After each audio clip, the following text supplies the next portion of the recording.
Selamat sore pemirsa, upaya pencarian harta karun di perairan Laut Jawa terus dilakukan. Di titik terbaru yaitu sekitar 56 mil dari utara Subang, tim penyelam telah mengangkat sekitar 6.800 benda-benda arkeologis berupa porselen dari zaman dinasti Ming.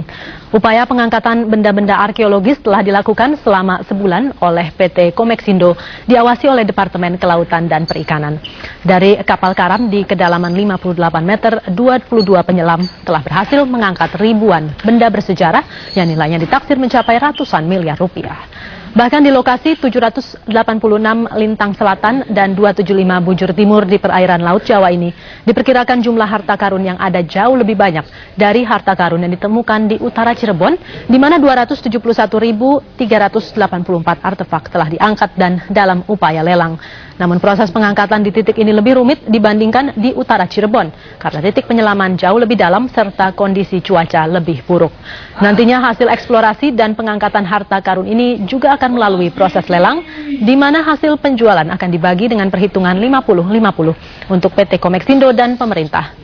Dirjen Departemen Kelautan dan Perikanan Aji Sularso menyatakan diprediksi ada lebih dari 480 titik kapal karam di wilayah perairan Indonesia yang berpotensi memiliki muatan-muatan bernilai.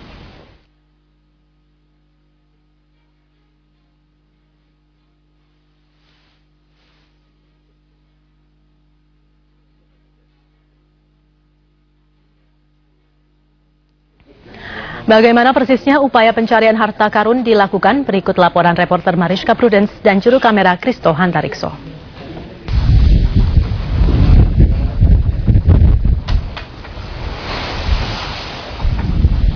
Ya pemirsa, lokasi saya berdiri ini adalah di perairan Laut Jawa. Ini kurang lebih 46 mil dari Belanakan, ini daerah Subang.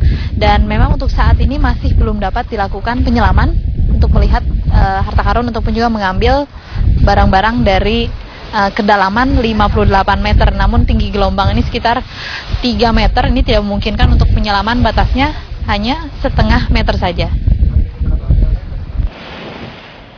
Padahal bila cuaca memungkinkan, setiap hari dapat dilakukan 8 kali penyelaman untuk mengangkat benda-benda arkeologis dari kapal karam di perairan Laut Jawa ini. Namun, penyelaman tidak dapat dilakukan dengan cara biasa. Atau digantung, lebih enak. Ya bisa, karena kondisi di laut ini sendiri juga berbeda dan juga kedalamannya hingga 58 meter, maka memerlukan teknik-teknik khusus untuk dapat menyelam dan juga mengangkat barang-barang yang ada di dalam yang disebut sebagai harta karun. Seperti misalnya ini adalah KMB Morgan. Jadi untuk masuk harus memakai helmet seperti ini, beda dengan scuba diving biasa yang kita hanya memakai mask ini, dan juga udaranya juga langsung dari kompresor, bukan berupa dari regulator biasa. Nanti untuk masuk juga si penyelam ini akan masuk ke sini, dan nanti akan diatur pelan-pelan bagaimana kedalaman dan juga pergerakan pada saat di dalam air untuk mengambil, melakukan pengangkatan kemudian. Penyelam dengan peralatan dan teknis khusus juga hanya dapat menyelam selama 20 menit. Ini karena di kedalaman 58 meter, tekanan jauh lebih tinggi dan dapat menimbulkan efek dekompresi negatif bagi penyelam.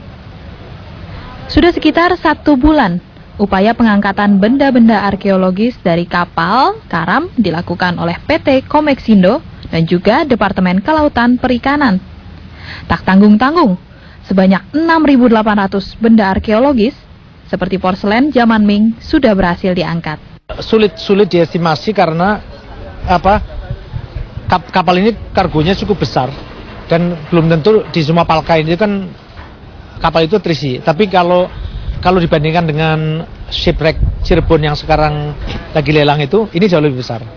Ya, lebih besar. Mungkin bisa 1,5-2 kali lipatnya gitu. Bahkan diperkirakan jumlah harta karun di titik ini lebih banyak dari jumlah yang ditemukan di perairan Laut Utara Cirebon.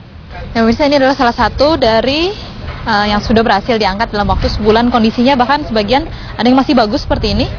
Ada 6.800 yang sudah berhasil diangkat dalam sebulan. Estimasinya bahkan lebih banyak lagi dari di Cirebon, dan nilainya ini bisa mencapai ratusan miliar rupiah. Namun juga ini sekaligus menandai sejarah Indonesia sebagai negara maritim, negara perdagangan dengan jalur perdagangan yang sangat luar biasa pada saat itu. Dari perairan Laut Jawa, Mariska Prudence, Kristo Hantarikso, Yudi Mahendra, Metro TV.